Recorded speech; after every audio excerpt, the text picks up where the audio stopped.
everybody. On behalf of the MGA and on behalf of Winged Foot, it's my pleasure to welcome all of you to this special media day for the 100th playing of the Met Open. My name is Jeff Holshoe, and I'm the chair of the 100th Met Open Committee. As you know, we're only 2 short months away from playing this great event, our premier championship and one of the oldest championships in the nation. We're excited to celebrate this milestone and thank you all for joining us today. I think we all know that Winged Foot's a pretty special place.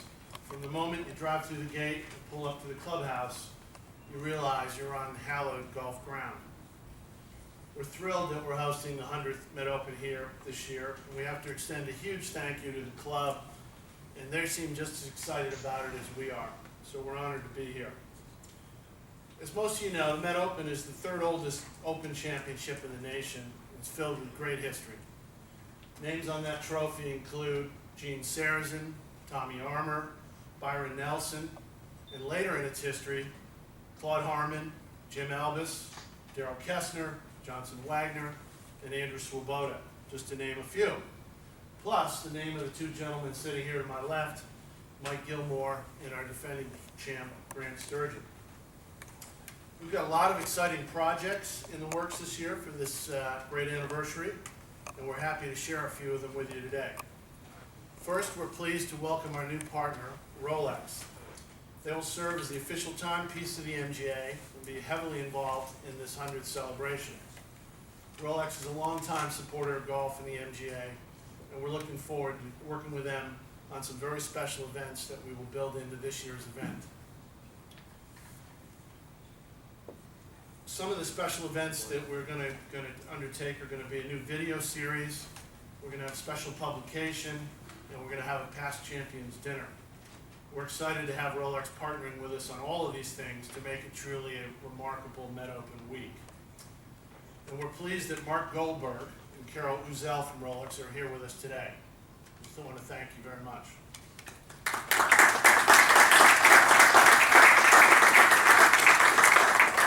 Also part of the rich history of the Met Open is the Walter L. Trammell Trophy, presented each year to its champion. As we noted in the names engraved in this trophy, include some of the biggest names in golf. And it remains the area's most coveted trophy. In honor of the 100th playing, we commissioned a replica trophy to be built. You'll see it here in the middle of the table.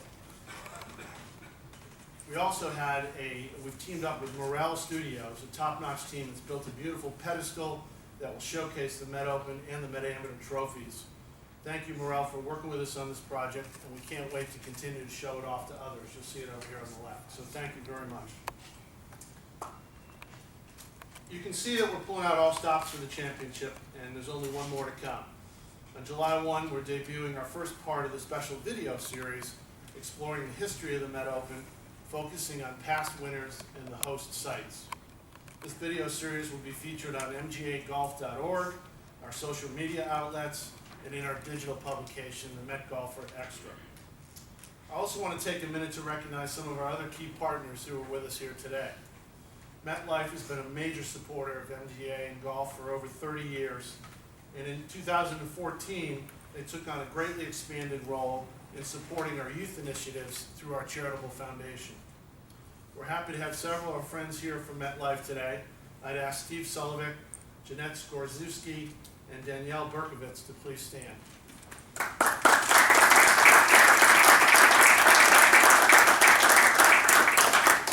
Thanks, guys. We're also partnering with the Tri-State Lexus dealers as MGA's first ever automotive sponsor. Lexus and the MGA have quickly teamed up to offer a number of innovative programs that add value to the experience of being an MGA member. Just this weekend, we sent 2 lucky winners from New Jersey out to Chambers Bay through the Lexus Perfect Drive to the US Open contest. They were flown to Washington, received all-star treatment through Lexus Hospitality at the Open, and we're excited to continue this contest and offer others for our members. We're also pleased to continue our strong relationship with Vineyard Vines, the official apparel of the MGA. Our players love the new golf apparel they receive when they're playing in our events, and we've got something special in the works for the competitors come August. I'd like to ask Tim Gurgis to stand up, please. Tim.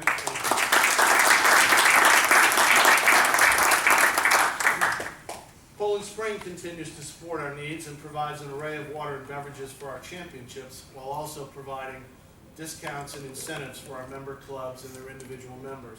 I want to thank them for their continued support. You can see that all of our sponsor relationships are not only helping our association, but have also been strategically positioned to help the MGA support and grow the game.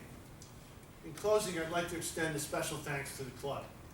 We could not host this kind of championship without your help and support. Wingfoot is no stranger to holding the Met Open, in the fact this will be the record 7th time that they've hosted the Met Open Championship. So I'd now like to introduce a special guest who's here with us today from our friends at the USGA, Mark Hill. Mark is the Senior Director of Competitions and is here to talk to us today about the greens in Chambers Bay? No, maybe talk about the USGA coming events to Wingfoot in the near future, including the 2016 U.S. Amateur 4-Ball Championship. Mark, I'd like you to come up. Thank you.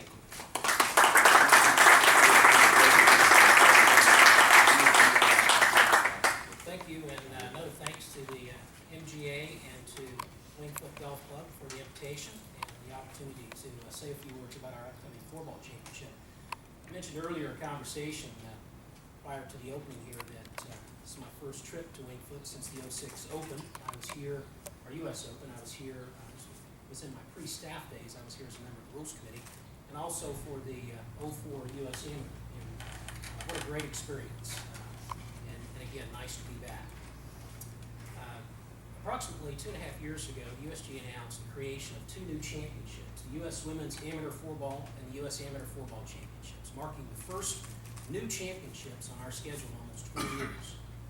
Fortunately for us, several of our country's most prominent clubs stepped forward and agreed to host these championships, including Wingfoot, who agreed to host the 2016 U.S. Amateur 4-Ball Championship, and thus enabling us to launch the 4-Ball Championships in a very fitting manner.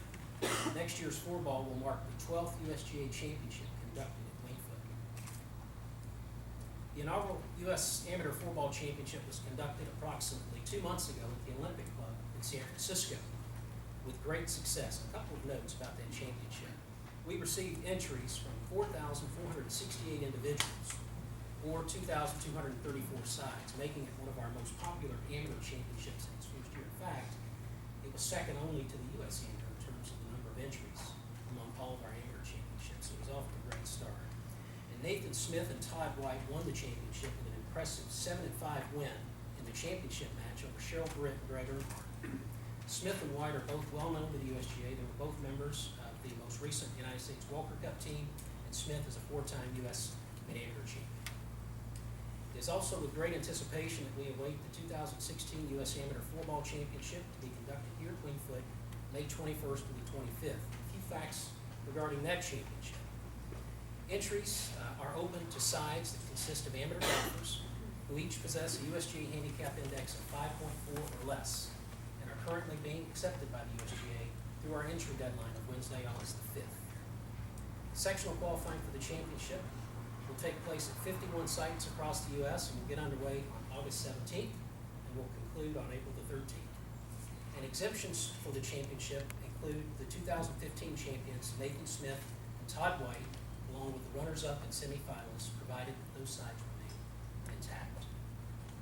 Both the west and east courses will be utilized during the championship, which will consist of 256 players or 128 sides. We will utilize both courses for the 36-hole 4-ball stroke play qualifying portion of the championship, which will take place on May 21st and 22nd. Players will attempt to qualify for 32 positions or 32 sides or 64 players in the match play portion, which will be conducted exclusively on the East course. We're very excited about that. And the match play portion will take place May 23rd and 25th. Again, thank you for the opportunity to say a few words about our upcoming 4-Ball Championship here at Wingfoot. We are very grateful for the support of the club and its members in giving us the opportunity to conduct the second version of this new championship in such a wonderful facility.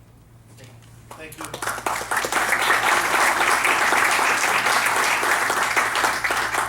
Thank you, Mark. Mark. We've had a great partnership with USGA for a long time, and we're excited about all the championships coming to Wingfoot. There's a couple of people I'd like to introduce. Gene's going to introduce the dais here in a minute, but I would like to recognize Steve Boyd, who's the current president of the MGA. Steve, if you could stand up.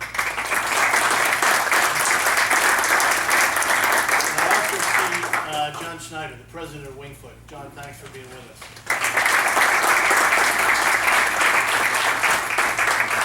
So I'd like to turn it over to Brian Mahoney. Brian is our Director of Rules, Competition, and Gin Services, and Brian's going to give us a look at this year's Met Open Championship. For the sake of time, please hold the applause to the end.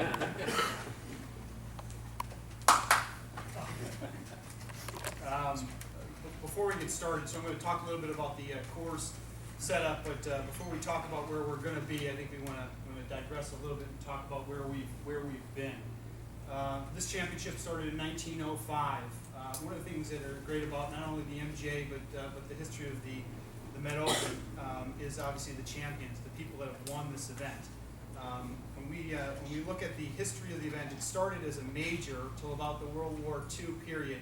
At that point, we took a little break to do some other things, and then came back. And in 1949, it was reinstated as a regional event. It's kind of maintained that status till today's era, and obviously maintaining a significant position in terms of state and regional golf associations as a regional championship. Jeff mentioned a few of the past champions. I think this event is very special, one, because of the history, and a part of that history is the individuals that have won this championship. So Jeff mentioned a few of them, but the Nelsons, the Hagans, the Woods, the Neaportes, the Gilmores, the Sturgeons. One little factoid that I enjoy sharing with everybody is past Met Open champions have gone on to win 44 major events. And just think about that. Obviously, we lean on Mr. Sarazan and Mr. Hagan for some of those wins, but nonetheless, a very impressive accomplishment. And a point of pride for the association, and the last point I have in terms of this section, is the MGA increased the purse for this event in 2007 to $150,000. Winner's take is $27,500, and that remains the largest purse in its kind of category. It's $50,000 more than the next comparable event. So again, something that we're very proud of.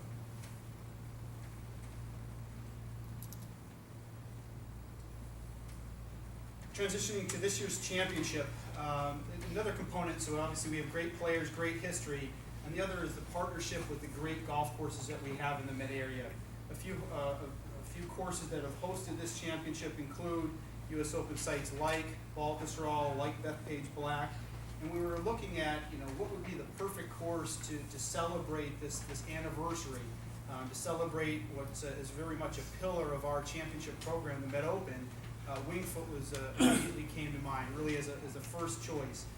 Jeff mentioned the club has hosted more Met Opens than any other. We thought it would be special to now highlight the East Course, first ever championship being held on the East Course. And just a way to obviously celebrate golf, celebrate the history, celebrate our relationship with Wingfoot, and obviously the 100th playing of the Met Open. The road to Wingfoot, starting to get into the specific details. It's on there. The entries closed July 8th. For this competition, we expect over 800 different entries. Qualifiers, we have 6 different qualifiers. They're all conducted over the week of July 20th at different sites throughout the metropolitan New York area.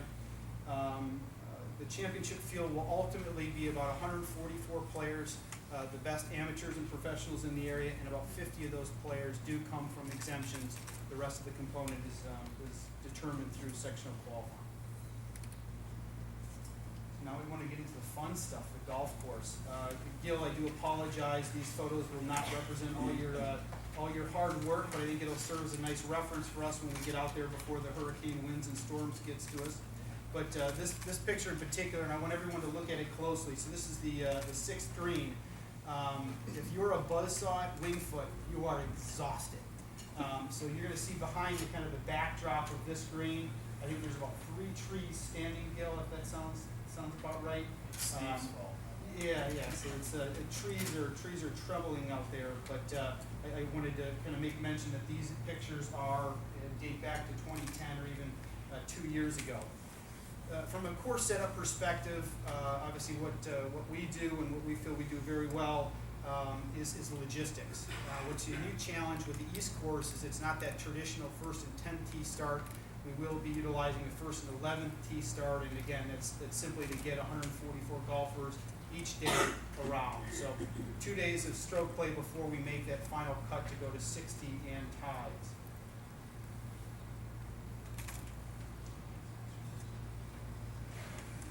The 8th hole, and the reason I mention this, we will be playing this golf course as a par 70.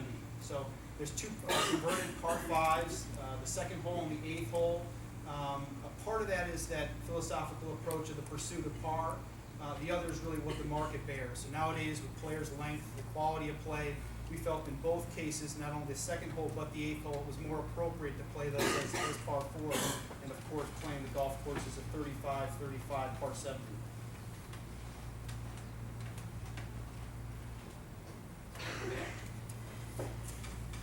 Next hole I bring to your attention is the 4th hole. 4th hole, we're going to have some fun. It's one of 2 par 5s in the golf course, 2 opportunities for players to really score.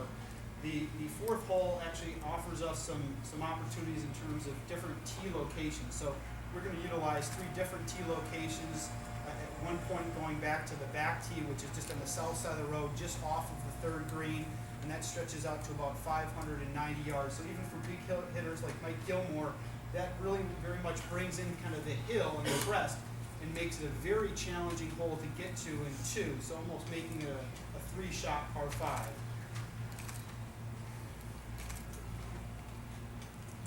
The 17th hole, when I look at Winged Foot in the East Golf Course, I think of the collection of par 3s. So the 3rd hole, which everyone's going to have their best shots today and compete in the closest to the hole. Hopefully someone will knock it in and we can give away a Lexus. The 6th hole, the 13th hole, which in my opinion is the shortest par 4 in golf. It's a par 3, but nobody's making 3. It's incredibly challenging. And then we've got the meat eater here in the 17th hole. 17th hole, obviously incredibly challenging hole. It stretches out to about 230 yards, and then for us that pay attention to things like wind direction, the prevailing wind here is about in the south-southwest.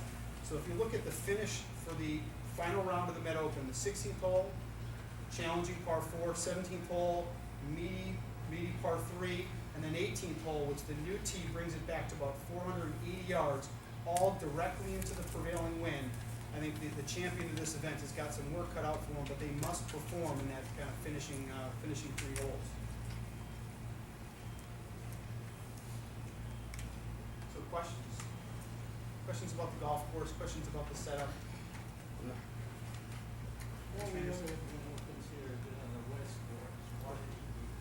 Well, David, part of that is a little bit of working in cooperation with our friends at Winged Foot. I think it's a perfect opportunity for us to celebrate the East Course, the changes that the course has just gone through with the restoration. And in terms of timing, I think the East Course very much is the other course at Winged Foot. I think this is a great opportunity for us, the MJ, to almost prove it absolutely belongs in that same tier with the West Course. And I think the players will agree. I think all of you that have played the golf course like it equally with the West. So again, for us, it was kind of a perfect fit. I've heard stories that in 1929, It wasn't around then. US Open, the original plan was to play the Open on the East Course, and then they changed it to the West. Is that true? Well, I can't possibly speak to that. Gene, you It wanna was take- more of a rumor than it's nothing that factually backs that up. What I will say, Dave, is if the USGA wanted to host a US Open on this golf course tomorrow, they could. Course conditions here are second to none, and again, that's a credit to Steve Rabideau and his team. We are very much looking forward to working with them to kind of put the best foot forward. Again, our approach, similar to the USGA, is this is really the best examination of the best players in the Met area. It challenges all things from shot making to physical ability, mental toughness, and we're very much looking forward to it. So if there's no other questions for me, I'm going to turn it over to Gene Westmoreland to start the panel discussion. Thank you.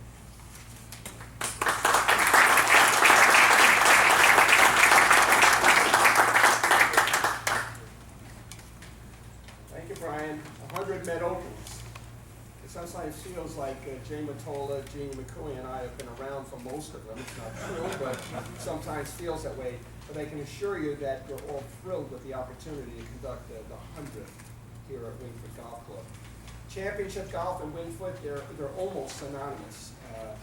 And I can assure you that from the Anderson Memorial, now closing on its 80th year, 12 USJ championships, as Mark alluded to, 7 Met Opens, the club revels in championship golf. And I'm happy to note the support of the membership and the Board of Governors. I know John, I think, is still in the room there. Thank you for all the support there. Brad Steinfeld, another member of the Board of Governors. I'm not sure if Bob Williams is here, but they've been just so supportive with going into the Met Open. The membership, I can assure you, is so anxious to see how our beloved East Course will fare in its first Met Open, and next year when it hosts its 5th USGA championship. That's on the East. It's now my pleasure to introduce the members of our panel. Gil Hanse is a name that virtually every serious golfer around the world is now familiar with. From his outstanding designs to his sensational renovations to his intelligent commentary on last week's U.S. Open, Gil began his design work while still studying at Cornell University and opened Hanse Design, headquartered in Malvern, Pennsylvania in 1993. His credits include Castle Stewart in Scotland, Boston Golf Club. His high-profile renovation work includes LA North and the Country Club in Brookline, Mass. He has worked on some of the Met area's very best clubs, including Century, Quaker Ridge, Fenway, Plainfield, Sleepy Hollow, but his most highly publicized work may be that Olympic course down in Rio de Janeiro. Most important to the MGA and his fellow panelists is the work he has now completed on Wingfoot East, course site for this year's Met Open. We're thrilled that Gil could take the time out of his world travels to be with us today. Ladies and gentlemen, Gil Hanse.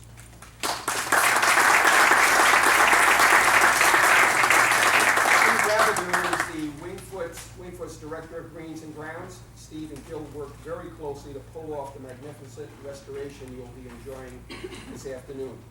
Work was accomplished with a minimum of inconvenience to this golf-crazed club. Over the past 2 off-season, that's October 15 to May 15, first the front 10, and Brian alluded to starting at 11. We're not going to have them walk out. The 11th, as you'll find out, is right outside the door here. But first, we did the front 10 and over the off-season, so to speak, 13, 14, and the back 8 this past winter. The East, which was already a gem, was brought to new heights. And not only is the East ready to host the 100th Met Open, but both the East and West are both magnificently conditioned on a day-to-day basis, as you'll see when you get out there this afternoon. Steve Rabidou.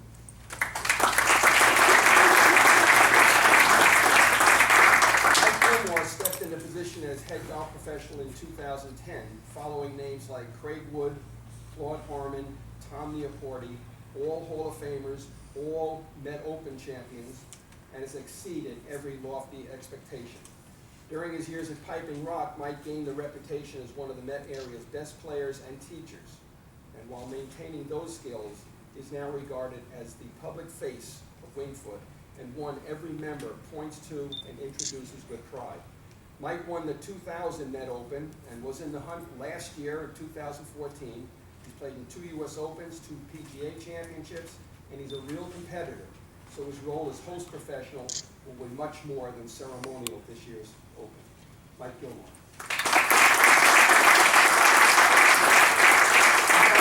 Dan Sturgeon caught the attention of Met area golf last spring when he won the MasterCard Westchester PGA Championship. He then burst into the headlines with his 4-stroke Met Open victory last August.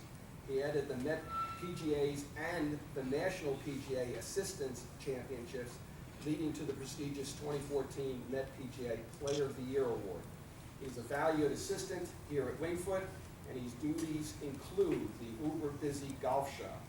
Our defending Met Open champion, Grant Sturgeon. Ladies and gentlemen, we have a fabulous panel here, so questions? Yes, David. Gil, what was the biggest challenge in restoring? Is this working?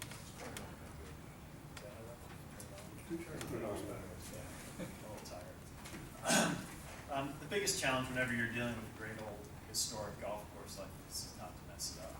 You really are working with a masterpiece. Obviously, the east and the west golf courses here are I think, some of the finest green complexes I've ever seen in my life. And I know, much like I've said after Los Angeles Country Club, I'm a much better architect now, having studied George Thomas's work. I think I'm a much better green builder now, having spent time on these greens at Wingfoot. They are as good as anything I've ever seen. So it's always been our approach when you deal with restorations of existing golf courses to get in, leave your ego at the door, and really focus in on Tillinghast in this case, Thomas in LA, Rayner, McDonald, or the architect that was in charge. So I think from the standpoint here, we had to convince the membership that in fact those were the intentions. This was not going to be some sort of renovation or restoration that took away from that tradition. In fact, it was something that was going to enhance what Tillinghast had done, removing some things that had occurred on the golf course in the nearly 100 years since he designed the golf course, reversing some changes that were obviously all well-intentioned, but had sort of gotten a little bit away from the original Tillinghast design.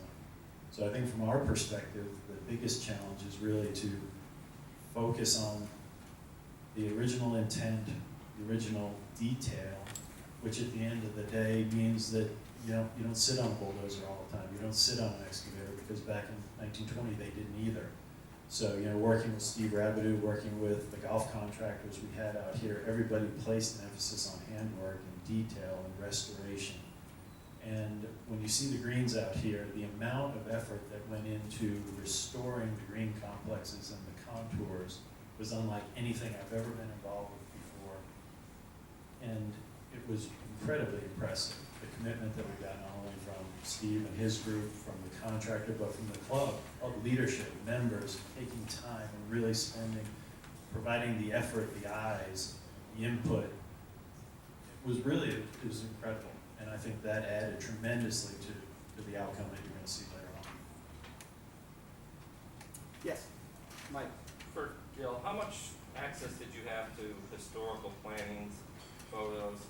How much did you use that? And how much did you use your own imagination or your knowledge of whatever designer you're working with? We were very fortunate here. Obviously, this is a club that has hosted numerous championships, has a great history and a well-documented history. The club has done a great job putting together archives. We worked very closely with several members who have been here for a long, long period of time, and their input was invaluable. Really, their insight, intellect in that process was really extremely helpful. From our standpoint, there was not a lot of our imagination or creativity in it. It was really almost an archaeological project. Trying to focus in on those details, etc., was really very critical to the whole thing. I think probably what we brought to the table from an architectural team is our attention to detail, and I think that there were no details that were missed, in my opinion. And so we've always focused on that within the context of the architect. Sure, we've moved some bunkers downrange. That were obviously when Tillinghast built them, they were 220 off the tee. Obviously that doesn't work. What works for me doesn't work for these guys. And but we never moved something that he didn't have on the golf course. It was, and if it worked within the topography and it worked from a yardage standpoint to get it placed correctly, we would go ahead and make those types of alterations. But at the end of the day, it was probably 95% historic restoration and about 5% of sort of accommodating the way the game is played now.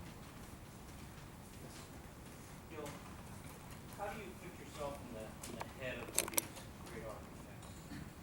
And do you apply that when you sort of work, for instance, when you look at what's presented? I think it's just research. Before I figured out what I wanted to do, I was a history and political science major in school. I'm fascinated by both those subjects, but the job prospects aren't very good, so I'm happy I kind of got into this. But I've used those very well, from the standpoint of doing research. Obviously, politics can be contentious, so I think the political side helps as well. But I don't know that we necessarily try to get inside their head, it's just research exactly what they did. I mean, Tillinghast was one of those architects who was, had so much variety, and his mood changed from day to day, the outcome of what they put on the ground changed from project to project, so it wasn't so much, and we've adapted this with Ross, Mackenzie. Don't focus on what they would do typically, that's the word I hate, when architects say, well, typically Tillinghast built raised greens with bunkers. Well, no, he did, at Wingfoot he did. And let's make sure we get what he did at Wingfoot right, because that won't necessarily apply to Ridgewood or Fenway or some of these other places we've had the great fortune to work. So I think it's more focus on that particular golf course. And, you know, as I said, with all of the references that they had at this club, that made it easier for us, but we still have one member in particular, and I won't embarrass him by naming him, but if there was a question of, hey, do you have a picture of the fourth green from 1927, you know, the next day your Dropbox would be like, oh my God, you know, where did this come from? He was so good at finding those details, so it made it easier for us out in the field to make sure we got it right. There you go, Peter. Gil or Steve, could you address the contouring of the greens? Is it the original contouring that you kind of updated, and can that contouring support modern green schemes? I'll take it. Repeat the question. Sure, the question was about contouring in the greens. Do we make any modifications to handle basically modern green speeds? And then with final product, will they be okay at modern green speeds? So I'll talk about the first part, you can talk about the green speed, Steve.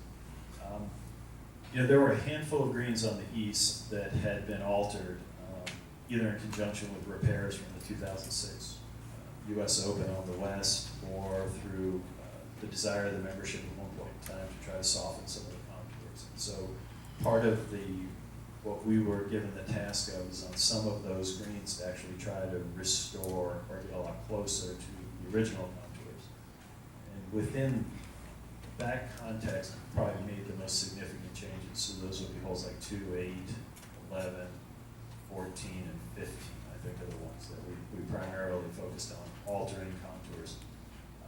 All of the other greens, we were very, very faithful to putting the contours back to the condition that obviously that Tillinghast didn't leave them in because it's been 100 years, but you know, within the context of his design.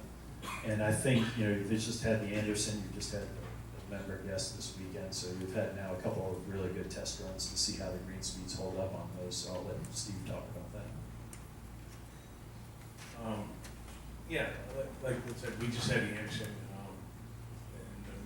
member guys, so we do handle green speeds. It can be a little bit interesting at times. And I think there's a lot of local knowledge to these screens that once people understand where your misses are, and where not to hit the ball, that can help. But it can get interesting, but we do handle green speeds out there. But changing the greens was not an option here. The greens are too good, as Gil alluded to, as being some of the best greens that he's ever seen. That it was not an option, so we work in what we have and trying to get good conditions each day. Steve, could you just describe for us what happened with the damage that was done last fall by, you know, some ATVs, I guess, that got on the East Course? What was the damage? What did you do to get it back in shape? How'd it come out? Yeah, last fall there was an ATV that got on the property and drove around on the 5th green, 5 East and 6 East, and did some donuts on 5 East and did some damage on the approach on 5 East. We closed 5 East green for the remainder of the fall, and we did, they had to sod some, plug some, pretty much just give it a rest, and we were able to get it back, you know, for the spring's opening up. We got lucky. Could have been a lot worse, but it wasn't that bad.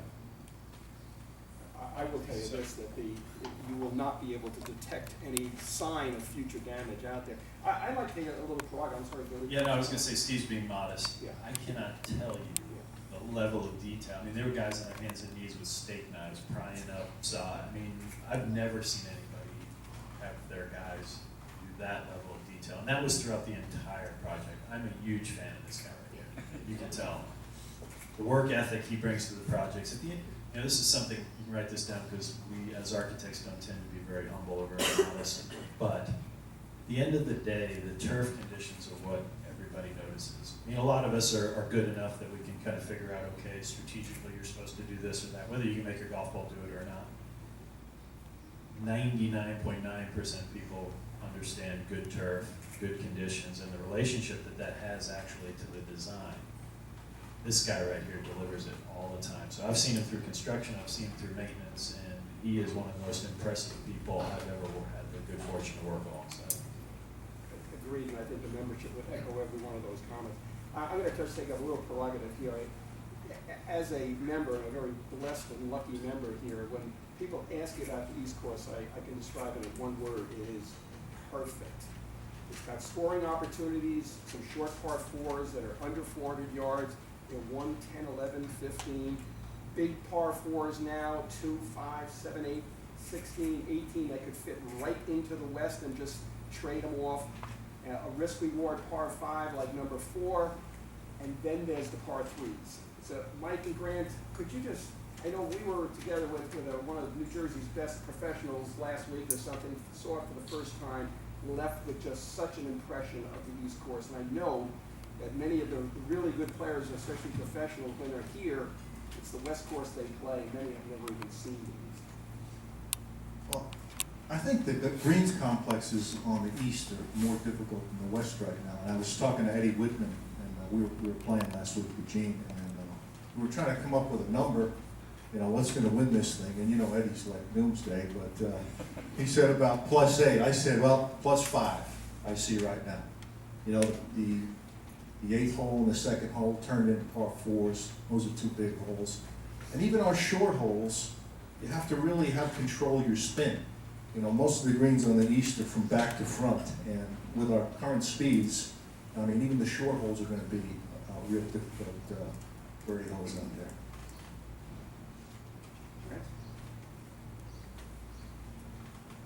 Just speaking to specifically the East Course, I have not had the privilege to play every great course, you know, in the U.S., but of everywhere that I have played, it truly is my favorite walk. It challenges every single part of your game, physically and also mentally, because of the variety of holes and how you're rewarded when you hit golf shots of the utmost value. So it is, I can't say how excited I am to be able to just play and compete, you know, on the East Golf Course. 13th hole, the par 3, is my favorite golf hole I've ever played. It's the perfect distance with the perfect green to reward a good shot and then punish a mishit. And the 13th specifically in our par 3s at Wingfoot here on the East Golf Course rival any in the world. So it's going to be quite the honor for myself and the rest of the field to tee it up come August. Yes, thank you. I know it's before the question, Grant, do you remember, back to the U.S. Amateur, how the East stacked up against the West? I do. The scoring for the stroke play was, it was within a half a stroke of each other. John, can you recall, because that's my memory, about it was less than a half a stroke difference in the average score on the East and West. And that's pretty much borne out most years in the Anderson as well. That's correct, and the qualifying in our last tournament, the East was 1 stroke higher than the West was.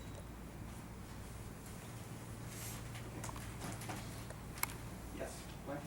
For Mike, the East Course here was known, kind of when you hit a certain age, that's what the members went. Has that changed because of the restoration now?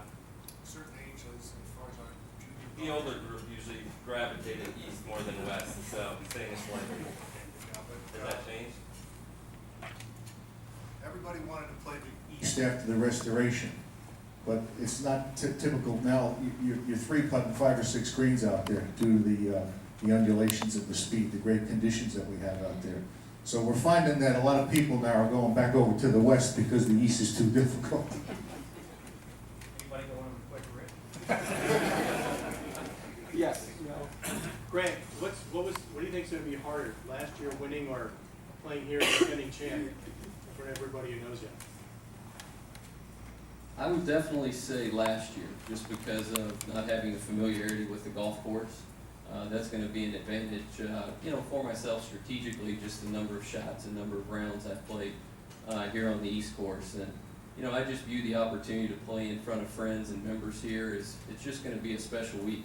It doesn't guarantee success or failure, but it's just special. Anyone who's passionate about competitive golf, to play at a place that just has the name of Wingfoot, and then to have, like I said, members and friends support, it's gonna be special for myself, and just as special or more special for Mike, being the man behind all of us here. Just a question for Stephen. We certainly saw a firm and fast golf course over the weekend, and it's supposed to be a hot summer.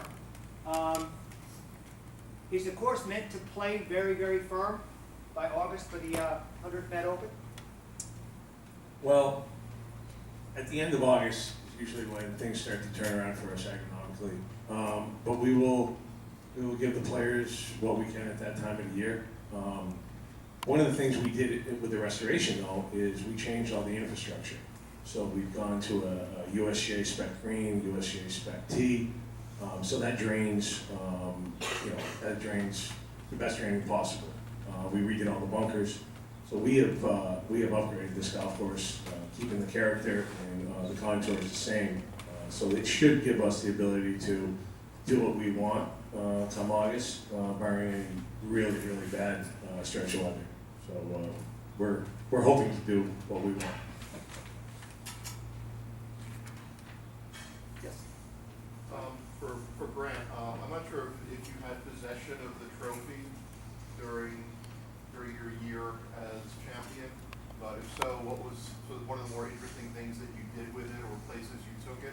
And did you and Mike ever have any matches with possession of the trophy was at stake? Well, to answer the last part of that, I would not put the trophy up for a match with Mike Gilmore anywhere. I'm not letting my boss have a chance to get it back this year. But, actually I only had it for a short period of time, due to this being the 100th Met Open and doing the replica here. But the most special time, literally when I was driving back from Trump, Bedminster, and I had it in the passenger seat of my car. I actually stopped to get gas, and before I got back on the road, I just sat there for 5 or 10 minutes, kind of looking at it. And my name's not worthy to be on there with the names who were the winners of this event back in the early 1900s.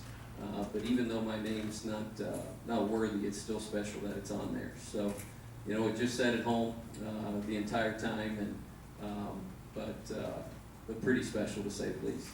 Did you put the seatbelt around it? Say yes. Please say yes. Yes, indeed. Yes, Mike. Steve, how many trees came down during the restoration process? That's top secret. Can we plead the fifth on that one? The constitutional How right? say between the storms that we've had and the restoration? I don't know. A small percentage of trees on the property. Yes. Yeah, for Stephen, when you're planning for a championship, how far in advance do things change versus the regular process of keeping course conditions? Everything we do is based on Mother Nature. We look at everything, and we end up looking at it, we plan, we can lay the best plan out, and it seems like Mother Nature will throw a monkey wrench at us. So this afternoon, it's gonna be a storm that might hit us, it might not, we might get wet, maybe we don't. So it's just really, we battle Mother Nature and we call an audible every day based on what happens. So it's really a big juggling act day to day. What were the 4 previous USGA events on the East? I know you had a women's open. Okay, the question was the 4 previous USGA championships. There were 2 women's opens, the first senior open, and the U.S. amateur in 04.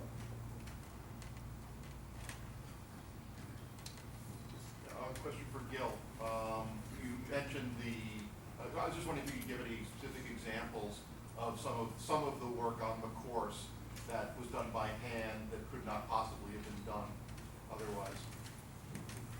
Well, the finish of every green was done by hand. So it was, every single little square foot of it was finished off with rakes, and everybody kind of taking a look at that. I think a lot of the bunker edging was done by hand as well, so you don't get that very manufactured look and feel to it. So I think it's all the smaller details in the putting surface and in and around the bunkers. I think one of the big things that you'll notice when you play is the enlargement of the greens. We're looking at the historical evidence and sort of the remnants in the ground, the features that Tillinghast left behind. We've pushed the greens all the way back out the way they originally were. So now areas that were typically rough, now you can utilize these slopes to actually bring balls back in. You can utilize them to kind of play off of, to get balls to slow down as they go from back to the front of the green. So much more interest and variety in how you can utilize the greens. And I think that's probably one of the things that the members have been most happy about, is getting these greens back out to their original size, just because all the character of it for a long period of time was gone.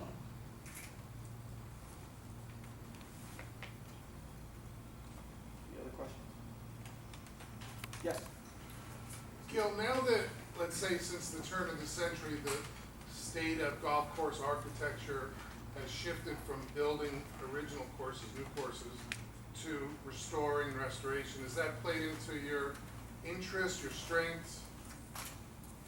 Well, I think it has to a certain degree, because we started our own company in '93. Nobody hires you to do new golf courses right off the bat, so you sort of cut your teeth on doing renovation, restoration work, and we've just sort of kept our heads down. Jim Wagner, my partner, and I just kind of slowly but surely tried to work our way up through this process, and we've always enjoyed some success at that level, and now getting to work at places like Wingfoot, Los Angeles Country Club, Brookline, Marion. It's a great honor, because to a certain degree, when you're working on a new golf course, you have the trust and respect of an owner, and it's generally maybe one guy, 2, 3, a small group.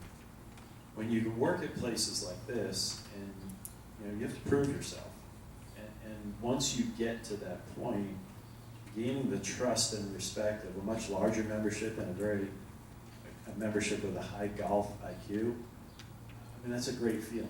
It really is, and I think we always bring a tremendous degree of care to these golf courses. No, number one, because as a golf historian, I love this work. And I really think it's important to preserve and protect these things as we go forward, for not only for the members, but for everybody. So, yeah, it's something I hope we never stop doing. I think we'll always have our hands in renovation, restoration, because we really do enjoy it. Yes? Gil, of all the Golden Age architects, is there one in particular that you have a certain simpatico for? Is it Tillinghast? Is it Mackenzie? Yeah, I guess I have to say Tillinghast. It would probably be Mackenzie. I think he was the first guy to really sort of get the connection between strategy, playability, and beauty. He obviously had the good fortune of working on beautiful landscapes, but he understood how to bring out the character of the ground, I think, better than anybody, and still build these great creations. Always highly thoughtful in the way you have to play his golf courses, and I think that's really a strong point as well. So I guess, yeah, I have to say Mackenzie, Tillinghast. I got one other. I've alluded to the strong history of the Met Open and Wingfoot. This is it says here. I mentioned before that Craig Wood, Claude Harmon, Tom Leoporti, 3 of our legendary head professionals here on our course, along with Mike, and 2 other member professionals, Tommy Armour, the legendary Silver Scott, and Andy Svoboda, were Met Open champions, along with 8 either assistants or former assistants from Wingfoot that have won the Met Open. So is it just that the head pros are really good at picking strong assistants, or is there something akin to putting on the New York Yankee uniform that goes with playing here? Guys, is there something special about being a Wingfoot professional? for sure, is you step up the game when you come to Winged Foot. You know, it's like a call to duty. I'm at Winged Foot, I'm automatically better stepping on the ground, so I think there's definitely something to that. Plus, we do hire the right guys. That definitely helps. Okay, I think we wrapped it up. Jeff Holtz's I've actually got I'm one sorry. last thing. So if anybody's concerned about this east-west thing, this is a story that the members will certainly get a kick out of this. So I was speaking to a member shortly after the East Course had just reopened, and he said, I came out around 3 o'clock. I was figuring I'd get in behind traffic and play. I was looking to play the East for the first time. I said, well, how'd it go? He said, well, I got there and I couldn't get on the first tee, so I had to settle for the West. And I said, that may be the first time that's ever been said at Winged Foot. So I think the members are really happy with the quality of what we've done, and you know, both Steve and I are hopeful that the players, when they play here for the Met Open, will feel the same way. Okay, let's thank Grant Sturgeon, Mike Gilmore, Steve Rabideau, and Gil Hens. Thank you.